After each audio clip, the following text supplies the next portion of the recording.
मैं हूं आपके साथ शैलेंद्र चौहान और हम बात कर रहे हैं शाह साधेंगे यूपी। आपको सीधे लखनऊ ले चलेंगे जहां गृह मंत्री अमित शाह पहुंचे हैं, बैठक कर रहे हैं।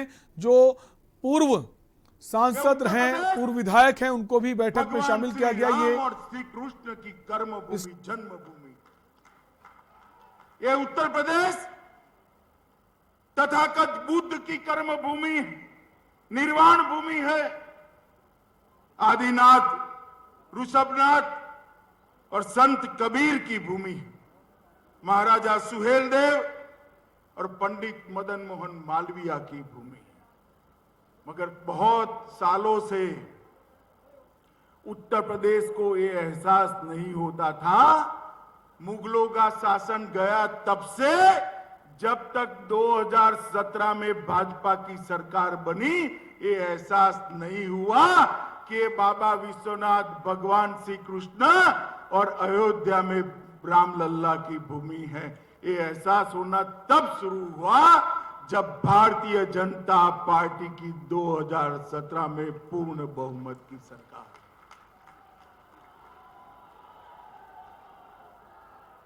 भारतीय जनता पार्टी ने उत्तर प्रदेश को अपनी पहचान वापस दिलाने का काम किया है।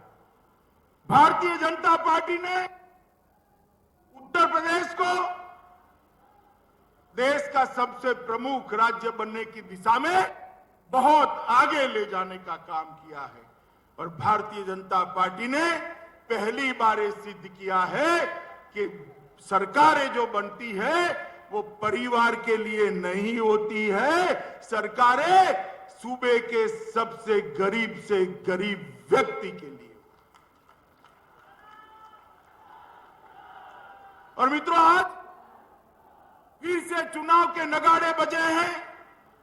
मैं देखता हूं 5 साल तक जो लोग अपना घर पकड़कर बैठ गए थे, वो नए कपड़े सिलाकर मैदान में आ गए हैं कि अब हमारी सरकार बनने वाली है।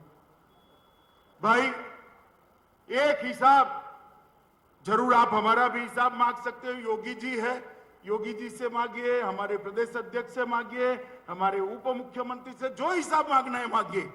मगर मैं एक हिसाब अखिलेश जी से मांगना चाहता हूं कि 5 साल में आप विदेश कितने दिन रहे, इसका हिसाब जरा लखनऊ की और उत्तर प्रदेश की जनता को दे दीजिए। उत्तर प्रदेश में कोरोना आया, बाढ़ आई, आप कहां थे, इसका हिसाब दे दीजिए।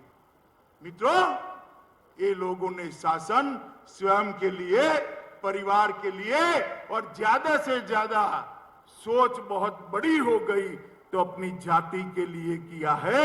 इसके अलावे किसी के लिए शासन नहीं किया।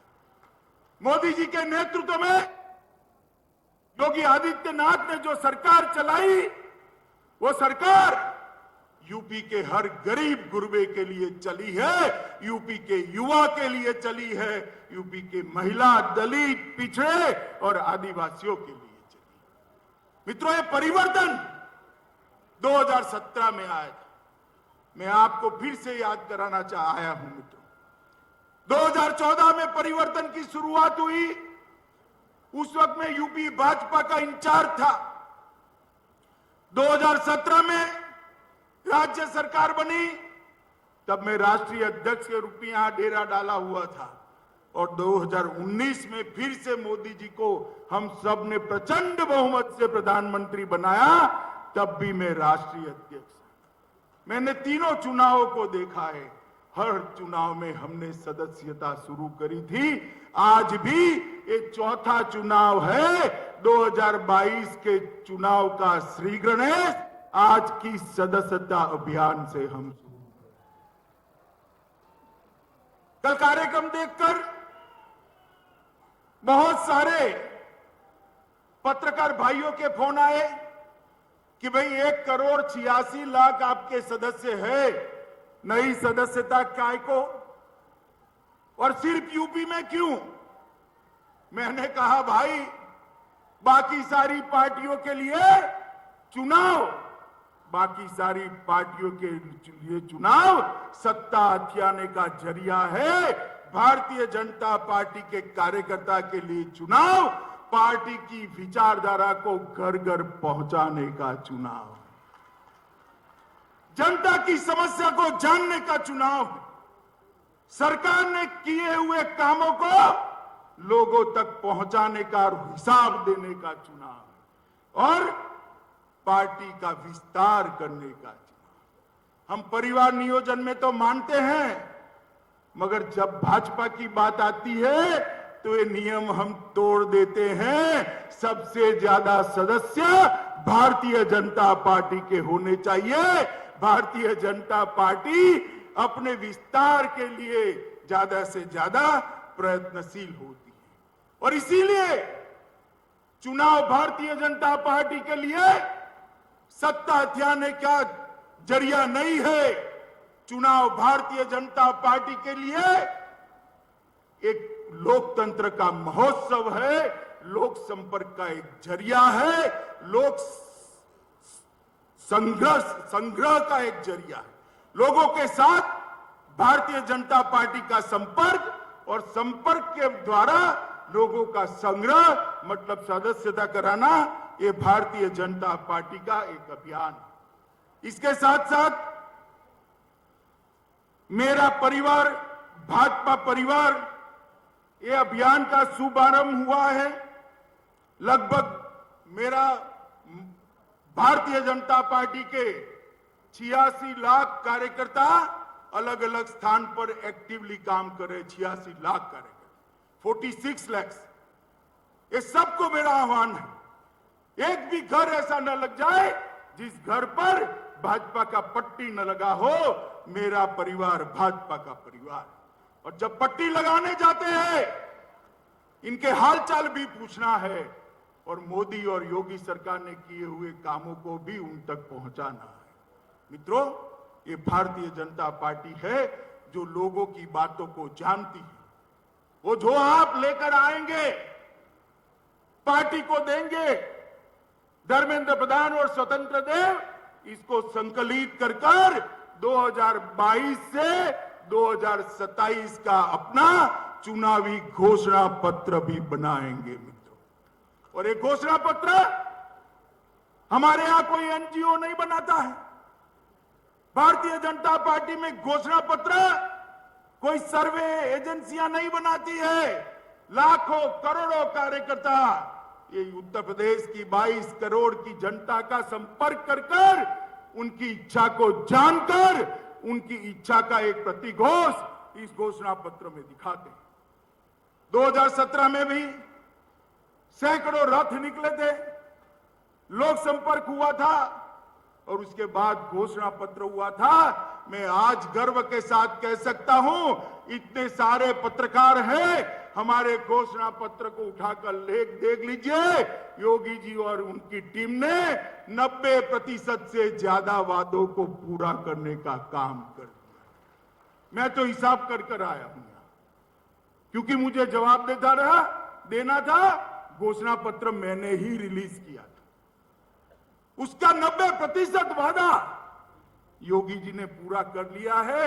योगी जी अभी 2 महीना बाकी है, जितना हो सके 100% की ओर ले जाइए तो जनता मानेगी कि भाजपा जो कहती है वो करती है। मगर मित्रों, वो दिखाई पड़ता है। और ये सदस्यता अभियान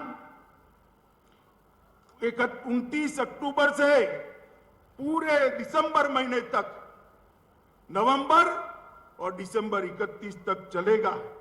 मैं सभी कार्यकर्ता को आग्रह करने आया हूं, ये उत्तर प्रदेश देश के सबसे युवा प्रदेशों में से, यहां 53% आबादी युवा है।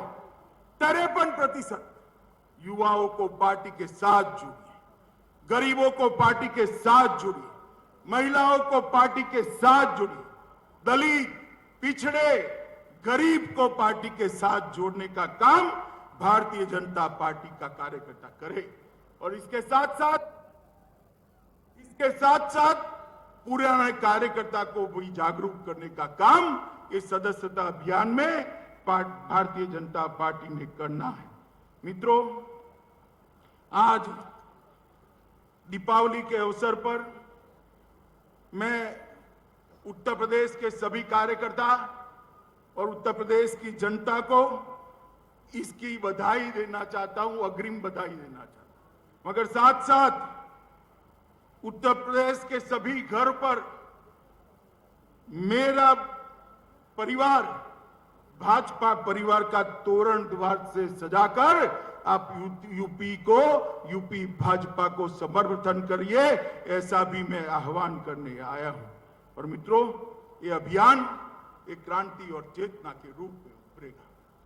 उत्तर प्रदेश के अंदर कई साल तक ये सपा सपा का खेल चलता रहा और उसने उत्तर प्रदेश को बर्बाद करके रखा। उत्तर प्रदेश और की कानून और व्यवस्था की स्थिति कैसी थी, मेरा तो खून खौल जाता था। पश्चिमी उत्तर प्रदेश से, कैराना से पलायन शुरू हुआ था। यहां लखनऊ के हुक्मरानों का नींद नहीं उड़ता था। आज मैं कहने आया हूं, उत्तर प्रदेश के अंदर किसी की हिम्मत नहीं है पलायन करने की। पलायन कराने वालों का पलायन हो चुका है। हर जिले में दो तीन बाहुबली थे। दूरबीन लेकर मैं ढूंढता हूं, कहीं पर बाहुबली दिखाई नहीं पड़ता है। भाई कहे पर बच्चियां घर से बाहर नहीं निकलती थी। मेरठ में यूनिवर्सिटी होने के बावजूद किराए के घर में रहकर दिल्ली में अपनी पढ़ाई करनी पड़ती थी। सलामती नहीं थी। आज कोई भी त्योहार हो, छठ का हो, दीपावली का हो, 16 साल की बच्ची गहने लादकर स्कूटी पर रात को 12 बजे भी यूपी की सड़कों पर निकल सकती है, कोई डर का। ये परिवर्तन केवल और केवल भारतीय जनता पार्टी कर सकती। मोदी जी ने इतने विशाल प्रदेश के अंदर, इतने विशाल देश के अंदर हर घर में बिजली पहुंचाने का काम किया है।